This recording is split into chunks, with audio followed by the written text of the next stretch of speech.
E eu quero falar agora sobre os inimigos da nossa alegria espiritual. Quero ler lá em Filipenses, se você trouxe a sua Bíblia Sagrada, Filipenses capítulo 4. Filipenses é conhecido como o livro da alegria. Filipenses 4. Enquanto vocês acham, nós temos uma boa notícia. Eu estive em Goiânia essa semana e o pastor Aloysio falou para mim que no carnaval ele vai estar na África. Na África. Na África. Aqui não é África. Calma, gente. Calma, gente. É que ele já sabe o que eu vou falar. Ele antecipou. Entendeu? É aquele zagueirão que antecipa tudo. E eu estive lá em Goiânia. O pastor Aloysio falou que vai estar na África. Aí eu falei, puxa, Aloysio, agora você só quer saber da África. Você não quer saber mais de nós lá em Mauá. Ele falou, não, Silvio Galha, mas eu lá na África, eu vou descer em Guarulhos. E eu posso passar lá. Não é 4 dias a conferência de vocês? Então, mas na segunda você me buscar lá em Guarulhos. Estou vindo de Maputo, da Angola. E aí eu vou estar na conferência com vocês. Então está confirmado já a presença do pastor Aloysio na nossa conferência do Carnaval. Tá bom? Tem mais preletores. Oi? Agora pode dar aleluia. Você deu um pouquinho antes, tem a hora certa de dar também. É que ele já sabia, eu entendi. Ele já sabia que eu já tinha falado para os pastores. Para nós é uma grande honra, porque hoje, por causa das 1.400 igrejas no mundo, a agenda realmente do pastor Aloysio, ela ficou muito complicada. E ele nem vai na maioria das conferências que nós participamos, ele nem vai porque a agenda dele não dá. Toda semana ele viaja, mas ele vai fazer esse esforço, vai viajar a noite inteira de Maputo, de Angola. Vai chegar aqui em Guarulhos 5 da manhã, nós vamos buscar no aeroporto e ele vai estar na nossa conferência. Bom, antes dessa conferência de carnaval, vai ter agora, semana que vem, a conferência dos jovens. Não é na dos jovens que ele vai estar. Quem vai estar nos jovens é o pastor Naor. O pastor Naor é o vice-presidente lá da Igreja Videira. Então vai ser uma bênção. E nós jovens, quantos jovens tem aqui? Acho que não levantaram a mão se você acha que você é idoso? Você acha, Venita? Você acha idosa? Eu também não acho, não é? Então, nós vamos estar aqui também na conferência dos jovens. E nós vamos falar sobre identidade aí na conferência dos jovens. Amém? Então, eu quero falar sobre os inimigos, porque a vontade de Deus é que nós sejamos pessoas alegres. Filipenses, capítulo 4, verso 1 e 4, Paulo escrevendo essa carta, e essa carta é uma exultação de alegria. Paulo diz assim: portanto, meus irmãos, amados e muito saudosos, minha alegria e coroa, sim, amados, permanecei firmes desse modo, firmes no Senhor.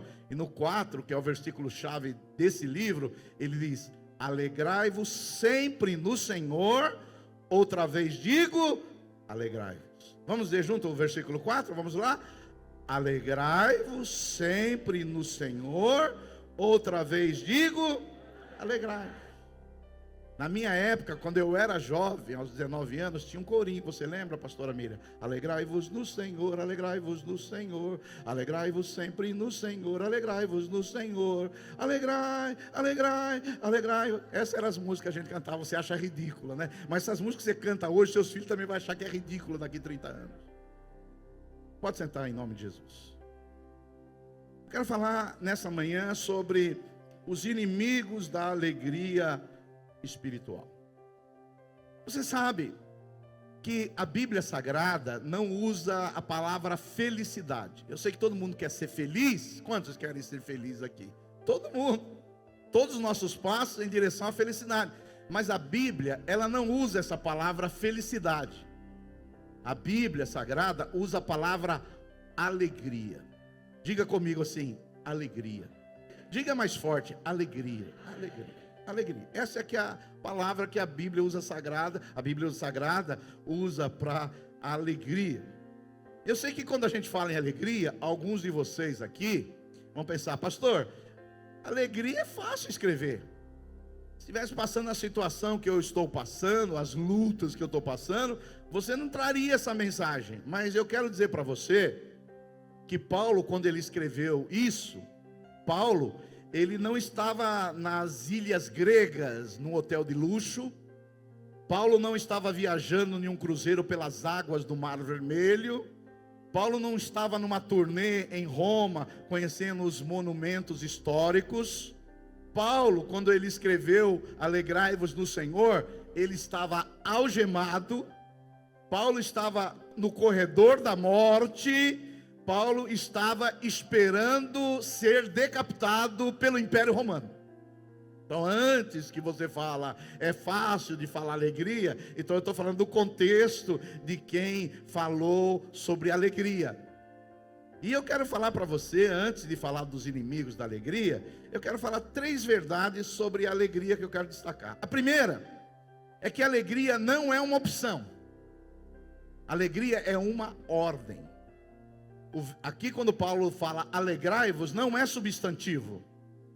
Alegria é um verbo, alegrai-vos. E para quem lembra quando estudou português na escola, alegrai-vos está no modo imperativo, que é uma ordem. No modo imperativo sempre é uma ordem. Então Paulo está dizendo assim, o dia que você sentir, o dia que você tiver dinheiro no banco, o dia que você estiver passeando lá no Guarujá, aí você se alegra, não.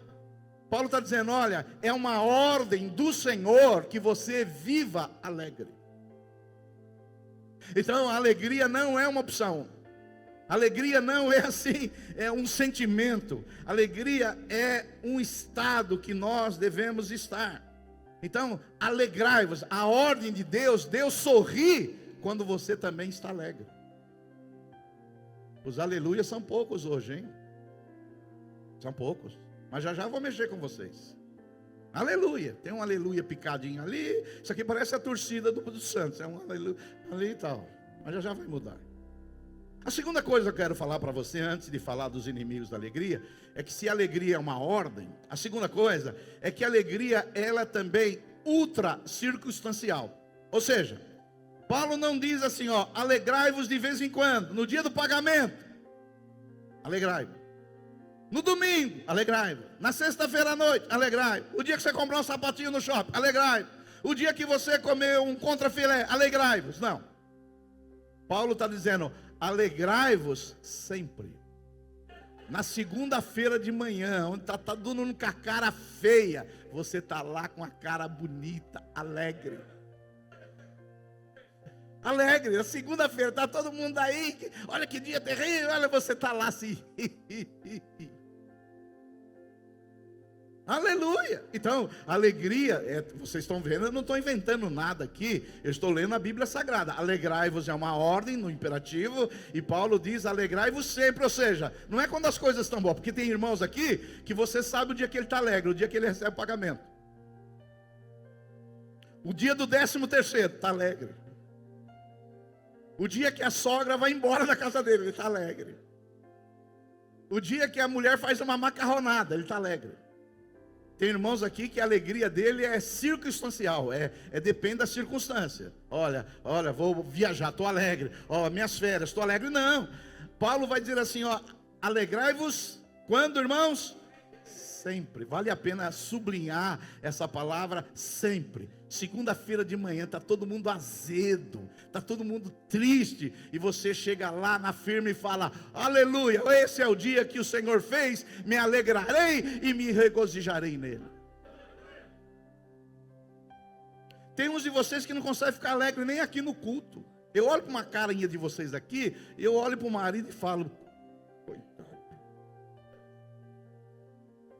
Eu falei, eu ainda tenho que aguentar 1 hora a sua cara, mas o seu marido tem que aguentar 24 horas por dia. Agora, problemas a gente vai ter. Você está no mundo caído. Não tem como você não ter problemas.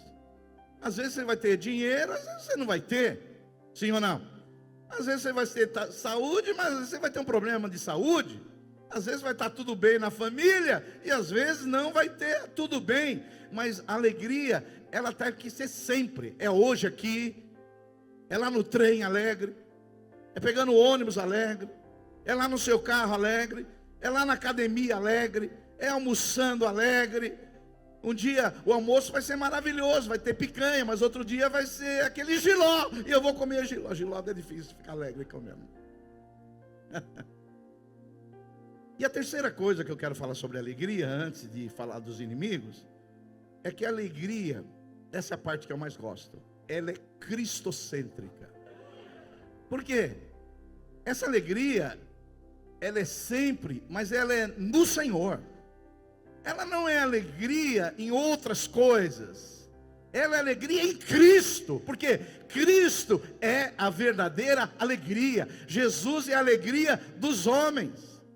Então, essa alegria no Senhor, essa alegria não é por causa de um sentimento, essa alegria não é apenas uma emoção, essa alegria não é ausência de coisas ruins, essa alegria é porque eu estou no Senhor e no Senhor há alegria. Você sabe, Jesus era uma pessoa alegre. Aí a turma fala, pastor, mas onde está na Bíblia que Jesus era... Porque alguns de vocês pensam que Jesus tinha uma cara assim, feia, nervosa, severa. Não, Jesus era uma pessoa alegre. E não tem algum versículo na Bíblia? Não tem, mas tem coisa que não está na Bíblia, mas está implícita. Por exemplo, as crianças gostavam de estar perto de Jesus, sim ou não? Você já viu alguma criança gostar de ficar perto de gente rabugenta? As crianças, quando elas chegam no lugar, elas ficam olhando para as nossas caras. E quando ela vê uma pessoa alegre, ela se aproxima dessas pessoas. Essa semana eu estava viajando de Goiânia para cá, e eu tive a tristeza de pegar uma criança atrás do meu banco no avião.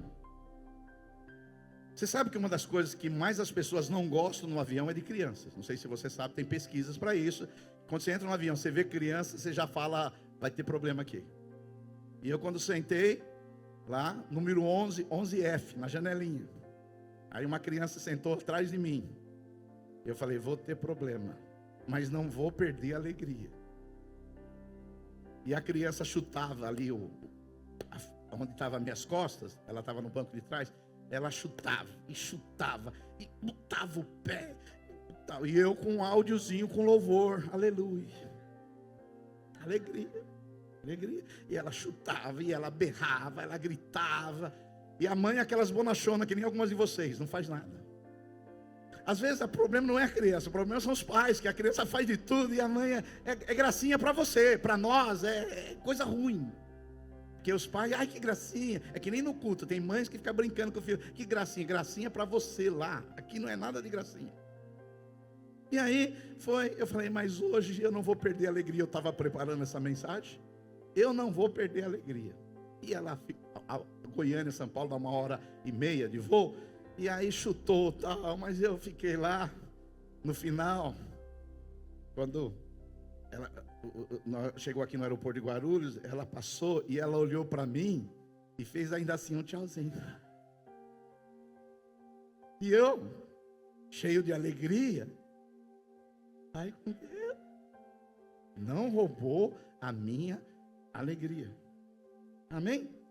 Então, alegria, Jesus era uma pessoa alegre. E vou dizer para você, líder de célula, você quer ter uma célula cheia? Você tem que ser alegre. Porque tem uns líderes de célula que assim, chegou 8-1 na minha célula, não entra.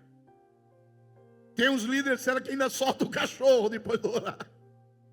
Então deixa eu falar para você, a alegria, ela é uma marca distintiva do verdadeiro crente. Tem pessoas que você olha para elas, quando elas chegam, você já vê alegria. Já viu pessoas assim? Quando elas chegam no ambiente, você fala, pô, eu quero ficar perto dessa pessoa aqui. Ela tem uma marca distintiva, que é a alegria. E eu vou dizer para você, felicidade, aprenda isso, felicidade na Bíblia não existe essa palavra felicidade. Existe a palavra bem-aventurança, que não é necessariamente felicidade. O que existe na Bíblia é alegria. E quanto mais alegria você tiver no seu dia, mais feliz você vai ser. Quando você entende que eu estou falando, dá um glória a Deus aí. E eu queria falar rapidamente, que eu não sou esses pregadores longos.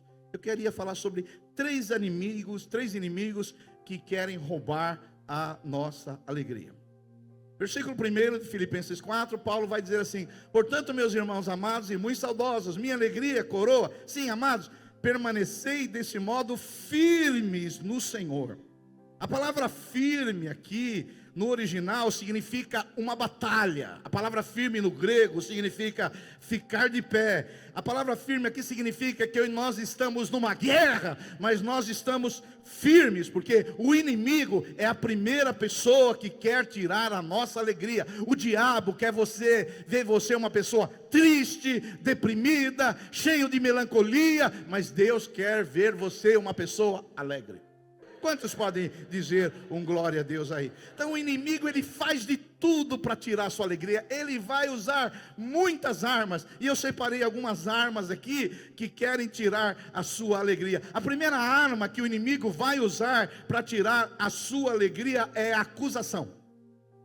Essa é uma arma maligna, luciférica. A Bíblia chama o diabo do nosso acusador. Ele nos acusa, dizendo que nós não nascemos de novo. Ele nos acusa dizendo que nós não fomos salvos. Ele nos acusa dizendo que nós não somos crentes. Ele nos acusa quando nós caímos. Ele nos acusa dizendo que a nossa vida não foi transformada. Mas a Bíblia Sagrada diz: nenhuma acusação há contra os escolhidos de Deus. Você não deveria aceitar nenhum tipo de acusação maligna. Você não é o que o diabo diz que você é. Você é o que a Bíblia diz que você é. Você é filho de Deus. Por isso, não aceite acusação maligna. Não aceite acusação. Tem igrejas que acusam as pessoas. Tem igrejas que as pessoas saem acusadas. Não é porque você cometeu alguma coisa, você não deve viver acusado. A acusação é maligna. O Espírito Santo não acusa, o Espírito Santo convence.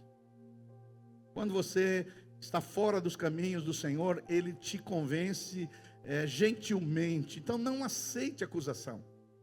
Não aceite acusação maligna. Não permita que a sua mente, que é um campo de batalha, venha receber essas acusações, principalmente depois que você peca. Você sabe que depois que você peca, o inimigo, ele leva você à tentação, e depois ele vira o acusador. Ele começa a falar coisas, e tem pessoas que nessa hora da queda, no lugar delas falarem: olha, eu vou correr para Deus, porque eu preciso de Deus, eu pequei, estou errado, me arrependo, confesso. Mas tem pessoas que nessa hora de acusação, elas se acham nojentas, elas se acham sujas, elas se acham que não são filhas, e elas ficam aquele tempo afastado, vira as costas para Deus, como Adão fez quando pecou. Ele fugiu de Deus. Por isso, quando você pecar, não fuja de Deus, corra para Deus. E Deus não é o seu problema, Deus é a sua solução. Aleluia. A segunda arma que o inimigo usa para tirar a nossa alegria, além da acusação, é a tentação. A tentação. A tentação o inimigo vai usar, porque às vezes você está alegre, feliz, tranquilo, está ali feliz, e aí surge uma tentação. O inimigo prepara armas para tentar você. Ele tem armadilhas para tentar você. Ele sabe que nós temos uma natureza pecaminosa, e ele sabe quais são as nossas fragilidades, as nossas fraquezas, porque o nosso homem velho aqui ainda, ele conhece as nossas rachaduras, ele conhece as áreas que nós somos fracos, e aí ele tenta trazer o quê? Tentação. Por exemplo, se você foi uma pessoa que bebeu muito, o que ele vai usar para te tentar? A cachaça. Se você teve muito problema na área sexual antes de se converter, o inimigo sabe aonde que ele vai atacar. Se você for uma pessoa que fumou muito, aonde ele vai te atacar? Ele ataca naquelas áreas que você tinha problema, porque ele sabe que você ainda tem essa natureza pecaminosa, e ele vai bater ali, ele vai tentar ali, ele vai querer que você peque, porque quando você peca, você fica triste, porque é uma tristeza, segundo Deus, de arrependimento. Mas a vontade de Deus não é que você caia. A vontade de Deus é que você vença a tentação, que você se pareça com Jesus, e quando você vence a tentação, você fica mais alegre ainda. A terceira arma que o inimigo usa para tirar a nossa alegria espiritual é a opressão. Esse é um terceiro ataque do inimigo. Ele quer roubar a nossa alegria. A Bíblia chama de opressão. Você sabe, nós não acreditamos que um crente fica possesso. Não acreditamos nisso porque temos o Espírito Santo e somos selados com o Espírito Santo da promessa. Somos propriedade dele. O diabo não pode entrar mais na nossa vida. Alguém pode dar um aleluia? O diabo não pode mais entrar na minha vida. Então, quando você vê uma pessoa possessa, é que ela não era crente, ela poderia ser evangélica, frequentar uma igreja, mas uma pessoa nascida de novo, ela agora é liberta, ela é selada por Deus, ela tem o Espírito Santo da promessa. Deus não vai lotear o filho dele com o diabo não tem esse direito, ainda que alguns infelizmente pregam isso. Você não pode ser possesso, mas você pode ser oprimido. E a opressão passa pela mente. O nosso campo de batalha é a nossa mente. É aqui que o inimigo entra querendo nos oprimir. É aqui que o diabo começa a colocar coisas na nossa cabeça. E ele quer trazer angústia. Sempre que você estiver angustiado, sempre que você passar por uma angústia, saiba de uma coisa: essa angústia passou pela sua mente. Pode ser que você nem percebeu. Por que eu estou ruim? Por que eu estou angustiado? Por que eu estou ruim assim? É porque algo passou pela sua mente que você nem percebeu, que causou agora uma angústia em você. Porque não tem como chegar nas emoções se não passou pela mente. Esse é o processo: mente, emoção e vontade. Então o diabo às vezes ele quer colocar assim pensamentos em você para que você fique angustiado. A Bíblia Sagrada diz que Deus não quer que nós fiquemos angustiados. Deus quer que nós ficamos alegres. Pastor, e como que eu venço essa questão da acusação? Como eu venço essa questão da tentação? Pastor, como que eu venço a opressão? Você vence essas coisas fazendo outras coisas. Primeiro, confesse a sua identidade. Quando chegar o momento da tentação, da opressão, da acusação, confesse quem você é. Confesse a sua identidade. Quando o diabo chegou para Jesus e falou: se tu és o filho de Deus, Jesus, ele usou o quê? A Bíblia Sagrada. Ele falou: está escrito. Então a Bíblia é a nossa regra de fé, mas é o lugar que nós devemos também confessar quem nós somos. Eu sou herdeiro de Deus, eu sou filho de Deus, eu faço parte da família de Deus, o meu nome está no livro da vida, eu fui justificado, eu nasci de novo, é isso que eu sou. Quando o diabo vem dizer quem você é segundo a visão dele, você tem que dizer para o diabo quem você é na visão de Deus. Segundo, adore a Deus. Eu sei que tem um ditado aí fora que diz assim: quem canta seus males espantam. É verdade esse ditado, porque na Bíblia diz que muitas batalhas contra o inimigo foram vencidas através da adoração. Por isso que nós, como crentes, deveríamos cantar mais, louvar mais, adorar mais. Eu fico feliz quando eu ouço minha mulher cantando no banheiro. Fique feliz quando está cantando no banheiro. Está gastando um pouquinho mais de energia, mas está cantando, louvando a Deus, porque o louvor liberta, o louvor cura, o louvor transforma. Você está dizendo quem que é você que adora, que Ele é maior do que todas as coisas. Isso cria um repelente contra o diabo. Diga um glória a Deus aí. Então o primeiro inimigo que quer tirar a sua alegria espiritual é o maligno. E ele vai usar dessas três armas. O segundo inimigo que quer roubar a nossa alegria são as circunstâncias adversas. Olha só, Filipenses capítulo 1, verso 12. Filipenses 1, Paulo vai dizer assim: quero ainda, irmãos, certificar-vos de que as coisas que me aconteceram, que não foram boas, têm antes contribuído para o progresso do Evangelho. Nesse texto, Paulo está dizendo assim: olha, eu quero dizer para vocês, eu estou escrevendo para vocês que o crente é alegre, alegrai-vos sempre do Senhor. Eu quero dizer para você que a alegria, ela é ultra circunstancial. A alegria, ela está numa pessoa, na pessoa de Jesus Cristo. Mas eu quero dizer para você que às vezes coisas ruins acontecem com pessoas boas. E Paulo vai dizer assim: olha, algumas coisas, eu quero certificar para vocês que algumas coisas aconteceram comigo que pareciam ruins, mas elas foram boas para o progresso do Evangelho. Então eu quero dizer para você, agora a sua vida está nas mãos de Deus. E mesmo que sejam circunstâncias adversas, Deus não largou você. Ele continua com você. Ainda que você passe pelo vale da sombra da morte, Ele não te abandonou. Ele está ali com você. Circunstâncias adversas, vivemos num mundo caído. Isso acontece. Você querendo ou não, você planejando ou não, você sonhando ou não, coisas ruins vão acontecer, e de repente você está numa boa, tranquilo, e do nada, do inesperado, surge algo adverso. Essas coisas surgem repentinamente, às vezes do nada. É um problema de saúde, às vezes um problema familiar, às vezes uma notícia ruim chega, às vezes um diagnóstico inesperado, às vezes um acidente acontece, às vezes um divórcio doloroso, às vezes uma demissão injusta, às vezes uma perda financeira, circunstâncias ruins acontecem. Mas a nossa alegria, ela é ultra circunstancial, ela está acima das circunstâncias. Então, eu fico imaginando algumas possibilidades de coisas adversas. Às vezes, você preparou a sua filha a vida inteira para um casamento, e de repente, o camarada não era aquilo que se esperava que ele fosse. E aí você fala, e agora? E aí você preparou a sua filha a vida inteira para casar com um cara, e de repente esse cara é um safado, um malandro. Às vezes você vai fazer um exame de sangue lá, deu um problema, um diagnóstico que você não esperava. Às vezes pode acontecer uma traição no casamento. Circunstâncias adversas, faz parte da vida, é só você viver nesse planeta que essas coisas que eu estou falando acontecem. Paulo, o homem mais influente do Ocidente, Paulo o apóstolo, coisas ruins aconteceram com a vida desse apóstolo, porque tem gente que acha o seguinte, que ele acha que se você estiver na presença de Deus, você não tem coisas ruins. Tem pessoas que acham, se você tiver a teologia certa, estiver no lugar certo e a motivação certa, só vai acontecer coisas boas. Não é verdade. Paulo, o apóstolo, ele era um homem que estava fazendo a vontade de Deus, no sendo a vontade de Deus, e estava preso numa prisão. Enquanto Nero, um endemoniado possesso, estava reinando no mundo.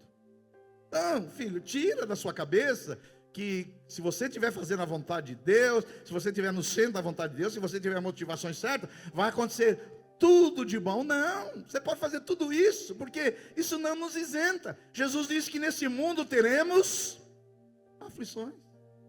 Mas ele disse, tem de bom ânimo, eu venci o mundo.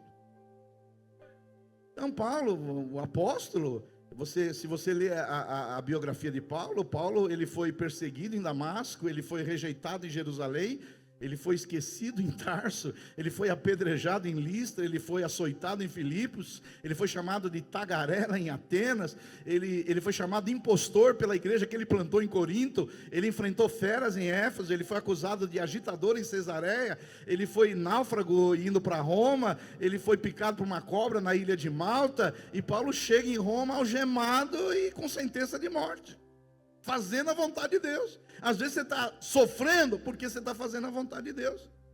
Agora, Paulo, como nós, não devemos acreditar que a nossa vida é obra do acaso, que estamos à mercê aí das circunstâncias. As circunstâncias são adversas, mas nós sabemos quem está no controle. Deus está no controle, a nossa vida está na palma da mão dele. Paulo não acreditava em sorte ou azar, Paulo não acreditava em obra do acaso, Paulo não acreditava em urucubaca, em assombração, em macumba. Paulo não acreditava nessas coisas. Ele falava, essas coisas, ele disse assim, contribuíram, essas coisas ruins que acontecem com pessoas boas. Paulo vai dizer assim, olha, essas coisas contribuíram para o bem do evangelho. E Paulo também escreveu que todas as coisas contribuem para o bem daqueles que amam a Deus. Se você ama a Deus, até essa coisa ruim que está acontecendo com você, Deus vai reverter isso. Deus vai pegar esse limão azedo e vai fazer uma limonada, porque a sua vida está na palma da mão nele, e ele vai fazer com que isso vai contribuir para o seu bem. Quantos podem dar um glória a Deus aí? Aleluia, aleluia. Então, circunstâncias adversas não podem tirar a nossa alegria. Vocês estão comigo ainda aí ou não? Aleluia. O terceiro inimigo que tira a alegria espiritual, se o primeiro é o diabo, e ele usa aquelas 3 armas, o segundo inimigo são as circunstâncias adversas, o terceiro inimigo, deixa eu falar para vocês, são as pessoas. Terceiro inimigo que vai tirar, que quer tirar a nossa alegria, são as pessoas que nos decepcionam. Lá em Filipenses 2:3, Paulo vai dizer assim, nada façais por partidarismo ou vanglória, mas por humildade, considerando cada uns aos outros superiores a si mesmo. Não tenha cada um em vista o que é propriamente seu, senão também aquilo do cada qual que é dos outros. E Paulo diz assim, tende em vós o mesmo sentimento que houve em Cristo Jesus. O terceiro inimigo, o terceiro ladrão que rouba a nossa alegria são as pessoas. E eu quero dizer para você, nós sofremos mais por causa das pessoas do que por causa das circunstâncias. Pessoas fazem a gente sofrer. Nós choramos mais por causa das pessoas do que por causa das circunstâncias. Nós choramos mais por causa de coisas que nós perdemos que por causa das circunstâncias. Pastor, pessoas tiram a nossa alegria? Pessoas querem tirar a nossa alegria. Você sair daquela porta, tem pessoas que querem roubar a sua alegria. E não adianta. Não adianta você ficar ouvindo os coach que vão dizer assim, não se envolvam com pessoas tóxicas. Isso aí é o coaching. O evangelho não. O evangelho, você tem que pregar o evangelho para o tóxico virar dócil. Isso não serve para o evangelho. Pessoas tóxicas estão em todo lugar. Você vai chegar num lugar, a pessoa vai te cumprimentar e vai falar assim, puxa, você está mais gordo, hein? Ah, como você está mais velho? Quantos anos você tem? Ah, tenho 60, mas você parece que está em 70. Pessoas são, você vive nesse mundo caído. Então, se você for querer cortar as pessoas tóxicas da sua vida, você vai ter que cortar sua sogra, seu cunhado, seus irmãos. Você vai ter que viver sozinho nesse mundo. Sim ou não? Então, saia dessa mentira do coach, não se envolva com pessoas tóxicas. Não, as pessoas tóxicas você tem que levar a doçura de Cristo e levar com que ela não seja mais tóxica. Pastor, e por que as pessoas roubam a nossa alegria? Por alguns motivos. Primeiro, as pessoas roubam a nossa alegria quando elas nos diminuem. Agora, não é fácil você conviver com pessoas que te olham de cima para baixo. É difícil você olhar para uma pessoa que tem uma promissória na testa e acha que você está sempre devendo para ela. Conhece gente assim? Você chega perto da pessoa, você já tem a impressão que você está devendo alguma coisa para ela. Eu tenho algumas pessoas assim, que eu chego perto dela, dá vontade de falar, quanto que eu devo? Eu vou pagar tudo. Tem pessoas que nos diminuem. Tem pessoas que não importa o que você faça, ela sempre vai achar que você deveria ter feito mais. Tem pessoas que estão sempre cobrando alguma coisa de você. É difícil conviver com pessoas assim, mas nós vamos ter que aprender a conviver. Nós tivemos agora em Portugal, faz um mês, e não sei se você sabe, nós brasileiros, nós temos uma cultura muito afetiva, muito carinhosa, de se abraçar, de cumprimentar, né? Nós somos assim, os brasileiros, e eu acho que é uma virtude do nosso país. Aí, eu estava conversando com a minha mulher, e nós estávamos em Portugal, e não sei se você sabe, o português, a única coisa que ele tem igual ao brasileiro é a língua, mas nem a língua é igual, 50% que eles falam você não entende. Mas eles não cumprimentam. O cara entra no elevador, pisa no seu pé e nem olha para sua cara. Eu estava conversando com o irmão que trabalha com iFood lá na nossa igreja no Porto. Eu falei, irmão, qual foi a maior dificuldade que você encontrou aqui em Portugal? Ele falou, pastor, aqui nós somos invisíveis. Eu falei, como assim? Ele falou, eu vou entregar um lanche na casa do cara, o cara não olha para minha cara. Ele não diz um obrigado. Falou, eu tive muita dificuldade, porque eu sou brasileiro, eu quero chegar sorrindo, eu quero conversar com as pessoas, eu quero perguntar se ela está bem, e lá ninguém quer saber se você está bem, não. Eles não te consideram. E eu cheguei a um ponto, falar para minha mulher, não aguento esse país aqui, é terrível. Aí ela falou para mim, você precisa de terapia. Eu falei, eu preciso de terapia ou eles precisam de mais educação? Mas você vê, é uma cultura que as pessoas parece que elas estão acima de você, parece que elas são do primeiro mundo e você é do terceiro mundo. Então, se você é um cara que gosta de relacionar e conversar que nem eu, você sofre demais. Então, as pessoas, elas tiram a nossa alegria quando elas nos diminuem. Aí você tem um pai que sempre achou que o seu irmão era mais esperto que você. Você tem uma mãe que só corrigia você, o outro não corrigia. Você tem um pai que elogiava muito outro irmão, mas você não recebia um elogio. Isso rouba a nossa alegria.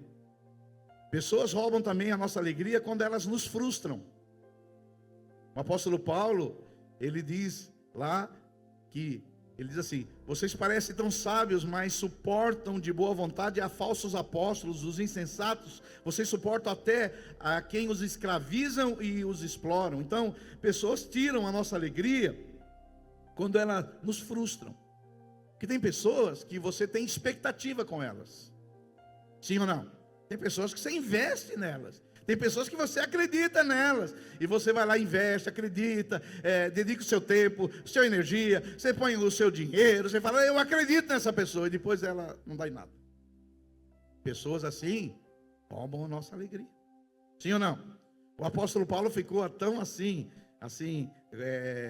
o apóstolo Paulo ficou assim tão constrangido, que a igreja que ele plantou em Corinto chamou ele de falso apóstolo. Já pensou vocês aqui virando, pastor Silvio, você é um falso pastor?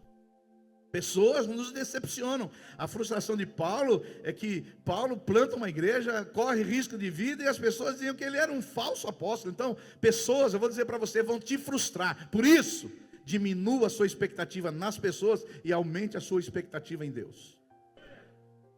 Tem pessoas que diminuem a expectativa em Deus e aumentam a expectativa nas pessoas. Por isso, mulheres, não espere felicidade no seu marido, espere alegria, felicidade que vem de Deus. Aleluia. Eu me lembro uma reunião que teve nos Estados Unidos, e um grande palestrista chamado John Maxwell, talvez o maior líder em liderança, ele estava palestrando, acabou a palestra, e uma pessoa pegou o microfone e pediu para a mulher dele ficar de pé no auditório e disse assim, irmã, o John Maxwell te faz feliz? E aí o auditório ficou assim, e o John Maxwell ficou por aí. Já pensou vocês perguntando aqui, pastora Miriam, o pastor Silvio faz você feliz? Eu ficaria numa saia justa, sim ou não? Ela disse assim, olha que resposta sábia, como é bom ouvir uma mulher sábia. Ela disse assim, eu quero dizer para você que o meu marido não tem a responsabilidade de me fazer feliz. Eu sou feliz em Deus, independente dele. Então, se você está com muita expectativa no seu marido, diminui, aumenta ela em Jesus. Nele você vai ser feliz e alegre. Diga um glória a Deus aí. Aleluia, aleluia, aleluia. Pessoas roubam a nossa alegria quando elas nos rejeitam. Paulo lá em Coríntios, 1 Coríntios 4:13, ele diz assim, quando somos injuriados, o que nós fazemos, irmãos? Bendizemos. Quando perseguidos, suportamos. Quando caluniados, procuramos conciliação. Até agora temos chegado a ser considerados, sabe o que, irmãos? Lixo do mundo, escória de todos. Pessoas roubam a nossa alegria quando nos rejeitam. Paulo e os cristãos do primeiro século, eles eram chamados lixo do mundo. Lixo. Eu não sei se você passa por essa experiência, mas nós como os crentes, às vezes as pessoas acham que nós somos uns bobões. Eles acham que nós somos tudo uns manezão. Toda vez que eu viajo, e a gente tem que fazer a ficha lá no check-in do hotel, quando tem lá profissão, a moça tudo simpática, tal. Quando eu ponho pastor, ela olha com uma cara para mim, tipo assim, você deve estar roubando onde? Porque você sabe que pastor, missionário só tem honra na igreja. Fora da igreja é desprezo. Então nós às vezes somos considerados como o quê? Lixo do mundo. Lixo. Então, quando você pensa em lixo, a primeira imagem que vem é um aborto. E o aborto literalmente é jogar alguém no lixo. Tem uma senhora que ela faz parte da Global Kingdom mundial. Ela, quando era criança, uma senhora negra, ela foi jogada no lixo. No lixo. Eu sei que tem pessoas que falam assim, uma pessoa que foi jogada no lixo, ela vai ser ferida o resto da vida, nunca mais vai ter alegria. Mas ela foi acolhida por um lar americano, cresceu, estudou, hoje ela é vice-presidente do Banco Mundial. Não importa onde você foi jogado, o importa o plano que Deus tem para a sua vida, e ninguém pode impedir. Dá um glória a Deus aí. Ninguém pode jogar você no lixo. Não importa o que as pessoas dizem, o que você não vai ser, o importa o que Deus diz, quem você vai ser, em nome de Jesus. Então tem pessoas que querem roubar a nossa alegria. Um quarto motivo que leva as pessoas a querer roubar a nossa alegria é quando elas nos ferem com palavras. Você sabe que muitas vezes as pessoas nos ferem, sim ou não? Então tem pessoas que falam a coisa certa na hora errada. Tem pessoas que elas falam do jeito errado. Você conhece gente assim? Então tem pessoas que quando fala, nos fere. Tem pessoas que nos machucam com as suas palavras. Por isso que você tem que tomar cuidado quando se fala nas pessoas. Por isso que eu adoto uma postura de sempre ver as qualidades das pessoas, não os defeitos. É fácil ver os defeitos das pessoas, mas palavras ferem. Tem pessoas que estão feridas porque receberam palavras negativas quando eram crianças. Por isso, jamais chega para os seus filhos, para crianças, e liberem palavras de morte, de maldição. Você não vai ser nada na vida, você vai dormir embaixo do viaduto, você vai morrer na miséria. Jamais. Sempre seja um profeta, fale palavras boas. O profeta da nova aliança não fala coisas negativas, mas palavras de encorajamento que inspire as pessoas para a glória de Deus. Quantos podem dizer um glória a Deus aí? As pessoas roubam a nossa alegria quando elas nos causam muitos males. Paulo, o apóstolo, ele teve pessoas que causaram males. Tem pessoas que aparecem na nossa vida que causam transtorno. Sim ou não? Paulo também não foi isento disso. Lá em 2 Timóteo 4,14, ele diz assim: um tal de Alexandre. Por isso que eu jamais ver esse Alexandre com bons olhos, esse Alexandre aqui. O latoeiro, na verdade aqui não era catador de lata não, era tipo assim, uma pessoa que mexia com funilaria, mais ou menos assim. Lá na época não tinha carro, mas fazia trabalho artístico com a lata, não é? Porque Alexandre o latoeiro, o que ele causou para Paulo, irmãos? Causou-me muitos males, porque tem pessoas que nos causam males, agora tem pessoas que nos causam muitos males, e ele diz assim: o Senhor lhe trará paga segundo as suas obras. E Paulo não para isso aí não. Depois lá, ele diz lá em 1 Timóteo, e dentre esses se contam Himeneu, e ele fala do Alexandre. O Alexandre estava engasgado na garganta de Paulo, os quais entreguei a quem, irmãos? A Satanás, para serem castigados a fim de não mais blasfemarem. Então parece que Paulo, no primeiro versículo, ele entregou para o Senhor, e no segundo versículo ele entregou para quem? Ele fechou dos dois lados, para o cara não ter saída. Ou Deus trata, ou o diabo que vai cuidar dele. Pastor, é certo entregar a pessoa a Satanás? Às vezes é necessário. Nem sempre. Isso não pode ser sua prática diária. Senhor, eu entrego a minha sogra para o Satanás. Senhor, eu entrego. Não, isso não. Isso aí. Não. Quem está fazendo isso está satanizando a sua própria vida. Não é? A gente não faz isso. Não é? Não. É que nem alguns aí. Tem alguns que já entregaram para Deus, para Satanás, o Corinthians. Ele tem que ser rebaixado. Tem gente que já se entregou de um lado e do outro. E temos de vocês que secam. Até um veio ali com a blusa do Corinthians hoje. Amém. Parabéns pela fé. Agora, Paulo, ele ficou tão engasgado com esse Alexandre, que estava causando tantos males na vida dele, porque pessoas roubam a nossa alegria. Ele falou, olha, no primeiro versículo ele diz assim, ó, esse Alexandre aí me causou muitos males, que o Senhor lhe dê a paga. Mas no segundo versículo ele falou, olha, que esse cara seja entregue a Satanás. Deixa eu falar para você, tem pessoas que são malignas, porque na sua cabeça todo mundo é gente boa, mas não, tem pessoas que são malignas, tem pessoas que vêm para destruir a igreja. Então, deixa eu falar para você, são ladrões que querem roubar a nossa alegria. Pessoas roubam a nossa alegria quando elas aprontam conosco e não pedem perdão. Você sabe que ter mágoa, ter ressentimento, é um dos piores ladrões da alegria. Por isso que você nunca deve dormir amargurado, dormir assim, cheio de rancor. Por isso que a Bíblia diz assim, irai-vos e não pequeis, e não deixe o sol se pôr sobre a vossa ira. Ou seja, nós vamos ter problemas com pessoas, sim ou não? Pessoas vão querer roubar a nossa alegria, mas jamais você deve ter amargura com essas pessoas. Resolva logo, entregue para Deus, entregue para Satanás, mas não fica com aquela pessoa dentro de você, porque tem pessoas que elas têm uma mágoa, um ressentimento, e ela fica anos e anos ali com aquela pessoa dentro dela. Isso rouba demais a sua alegria.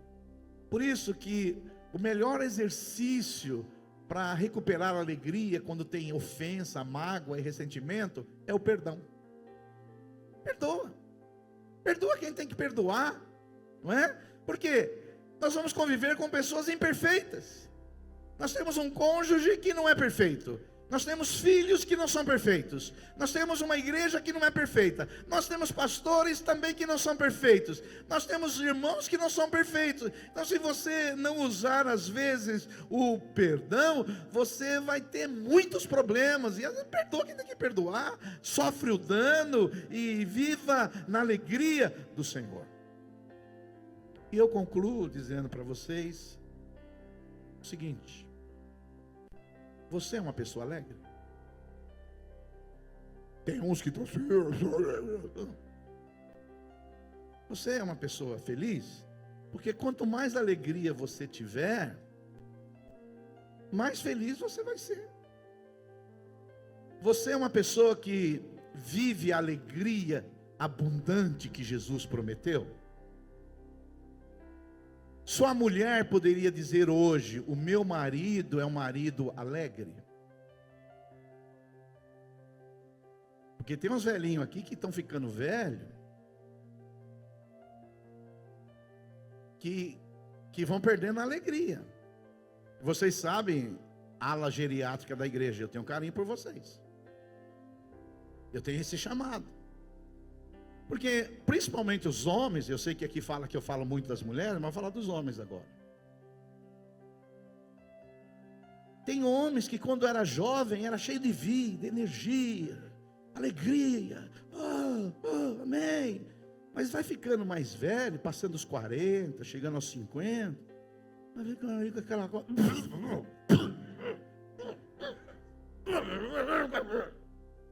Eu conheço uns velhinhos que eu jogo bola, que alguns parece que nem você fala bom dia, parece que eles latem. Estão latindo. Tem uns que ficam assistindo e falam: pastor, você fica falando de nós no culto. Eu falo, eu tenho que falar de você. Tem uns que ficam velhos, e o cara gospe em você. Segura a onda. Então tem gente, principalmente os homens, deixa eu falar para você, você está envelhecendo, mas continua tendo a energia, a vivacidade, a simpatia que você tinha quando tinha os 25 anos, quando você andava embaixo de chuva para encontrar a sua amada. Agora a esposa fala: vamos passear no shopping?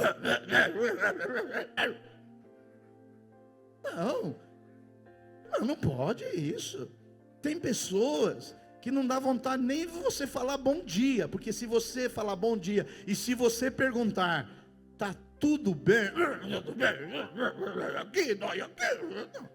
Toma suprimento, filho, vai no médico, toma remédio analgésico, anti-inflamatório, toma insulina, sei lá o que você precisa tomar, toma endorfina, mas saia de manhã, abra a janela e fala: esse é o dia que o Senhor fez, me alegrarei e me regozijarei nele. Porque, aleluia. Porque você fazendo isso, as pessoas que não são crentes virão falar: olha, eu quero conhecer a sua igreja, eu quero conhecer o seu Jesus, eu quero conhecer a sua... Porque tem alguns aqui que se for falar de Jesus, o cara vai falar: não, esse Jesus aí seu aí, eu não quero não. Esse Jesus que você fala, não quero saber não. Porque a alegria do Senhor é a nossa força. Então, tente identificar quais são os inimigos. Eu falei alguns, mas são muito mais do que isso. Os inimigos que querem roubar a sua alegria. Procura descobrir quais são os momentos que você não tem alegria. E fala: não, eu vou ser uma pessoa alegre. Aprenda isso. O amor, a alegria e a paz são marcas distintivas da vida abundante de Jesus. O amor, a alegria e a paz são marcas distintivas de quem é de Jesus. E talvez seja hoje que Deus vai impactar você. Deus vai dar um tranco em você. Esse mau humor seu aí vai acabar. Sabe, essa melancolia sua, hoje talvez ia acabar, porque tem coisas que a palavra faz, mas tem coisas que é o Espírito. Amém?